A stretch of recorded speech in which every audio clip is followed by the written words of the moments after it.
WWE is heading into WrestleMania 42 with more twists and shocking turns than we've seen in years, and at the center of the chaos is an explosive attack no one saw coming. Seth Rollins, yes, the architect, just launched a savage assault on Braun Breaker, and if that wasn't wild enough, he laid his hands on none other than the Oracle himself, Paul Heyman. All of this happened mere weeks out from WrestleMania, and guys, this could change everything in WWE's main event scene. Let's set the scene. Picture Monday Night Raw, a night already buzzing with rumors. The fans packed into the arena could feel that something huge was about to happen. Social media was going nuts all afternoon, news sites hinting at surprise appearances, insider scoops, and return rumors about legends like Chris Jericho and Brock Lesnar. But all eyes were on Seth Rollins, who's been walking a razor's edge ever since the WrestleMania build-up began. The show started hot, but the energy shifted the second Seth Rollins' music hit. The crowd erupted. You could see the confidence in his stride, but at the same time, there was something different in his eyes, something almost manic. The commentary team picked up on it too, talking about how Rollins has been under immense pressure, that there's been tension boiling backstage, especially as we get closer to WrestleMania 42. Just as Rollins was soaking in the adulation, out came Braun Breaker, the man who's been running through WWE like a freight train. But this time, he didn't come alone. Towering behind him was Paul Heyman, no longer just a wise man, but now puffed up as the Oracle, Heyman's latest evolution. The two of them exuded arrogance, and when they stepped in the ring, everyone watching knew something explosive was about to happen. It started with words, but quickly spiraled out of control. Rollins began laying into Breaker verbally, calling him an overhyped rookie, accusing Heyman of hiding behind new talent and using others to do his dirty work. Heyman was quick to bite back, running down Rollins and promising that a new empire was about to be crowned at WrestleMania. Braun Breaker stood tall, not intimidated, but you could see the fire building in Rollins. Tense words became shoves, and then it just unraveled. Rollins lost it. He lunged at Braun Breaker, and the arena detonated. People were screaming, the commentary team was losing it, fans were recording on their phones, Rollins and Breaker were trading punches like their careers depended on it. Suddenly, Rollins grabbed a steel chair and just started pummeling Braun, each strike echoing throughout the arena. Security tried to intervene, but Rollins was in a frenzy that no one could quell. But here's where it goes from crazy to absolutely unforgettable. Rollins turned his fury toward Heyman, the legendary manager who helped forge Brock Lesnar, guided Roman Reigns through dominant years, and now calls himself the Oracle. Rollins cornered him, yelling at Heyman about betrayal, about manipulating the future of WWE for his own gain, letting the world know that he wasn't going to be used as a pawn for anyone's master plan. Not anymore. Rollins threatened to end Heyman's prophecies once and for all.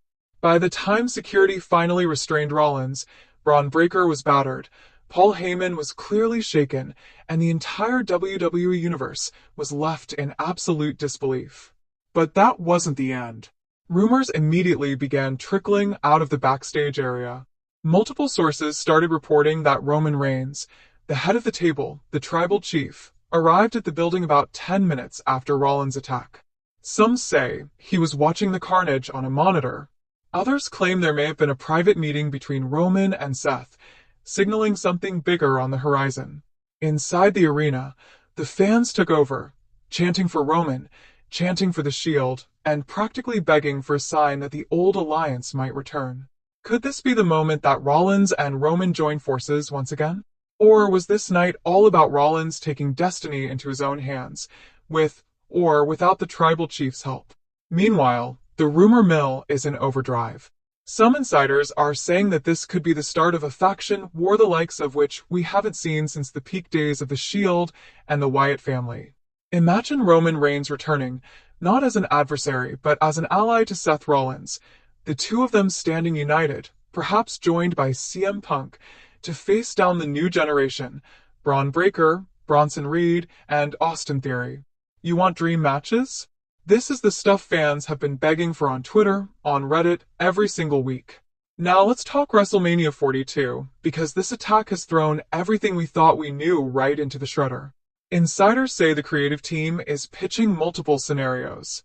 One of the hottest ideas is a six-man tag match: Roman Reigns, Seth Rollins, and CM Punk on one side, going to war with Braun Breaker, Bronson Reed, and Austin Theory. Each man represents a different generation, a different style, and a radically different vision of what WWE's future could be. But it gets even crazier. The plan, according to backstage sources, might not stop at a team match. All six of those men could also be entered into the Royal Rumble match, raising the chance of explosive face-offs, betrayals, and alliances, all within the chaos of a 30-man over-the-top rope melee.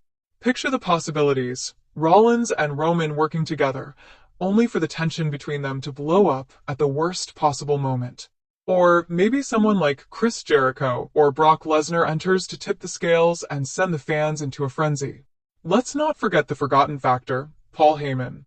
He's always got a plan, always willing to bend fate. After the attack, Heyman was seen talking on the phone backstage, some say negotiating with someone whose name is being kept tightly under wraps.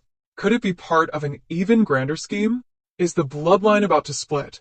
Or are we about to witness the birth of a new era led by the Oracle? There are some who believe Heyman could be positioning Breaker as the next face of WWE, and that Seth Rollins' violent outburst has derailed that plan, or maybe played right into it. Now, as we look ahead to the biggest stage of them all, the stakes couldn't be higher. The tribal drama between Roman and Seth has defined the modern era, each man carving out a legendary path with completely opposite philosophies. Roman, all about dominance and family legacy. Rollins, all about proving himself against every opponent, raising the bar every time he steps in the ring. CM Punk, the wild card, a man who could align with either side or swerve everyone at the last second. Where does the chaos end? Who will emerge as the leader of WWE's next era? The WWE Universe is more invested than ever, following every cryptic tweet, every dark Instagram post, every hint on Raw and SmackDown. Speculation is boiling over in group chats and wrestling podcasts. This is exactly what fans live for: the not knowing, the anticipation, the electrifying uncertainty of what could happen next. With every episode between now and WrestleMania, the tension is only going to increase. Will Roman stand side by side with Seth Rollins for the first time in years? Will the Shield ride again, even for one night? Or are we on the precipice of a brand new mega faction war unlike anything we've ever seen? And let's not count out the possibility of a huge swerve. Could Heyman pull an ace from his sleeve and bring in another legend to tip the balance? So here's what I want to know from you, our amazing community. What do you want to see happen at WrestleMania? Who do you think comes out on top if it's Rollins, Roman, and Punk versus Breaker, Reed, and Theory? Are you rooting for the new generation, or do you want to see the old guard prove they've still got what it takes on the grandest stage of them all? And if you could pick one megastar, past or present, to enter this main event chaos, who would it be? All eyes are on the next episode of Raw. Will Roman respond to Rollins' chaos? Will Paul Heyman be out for blood? How will Braun Breaker recover from this assault? And is this just the beginning of something even bigger? As always, I'll be right here to break it all down for you, from wild speculation to confirmed match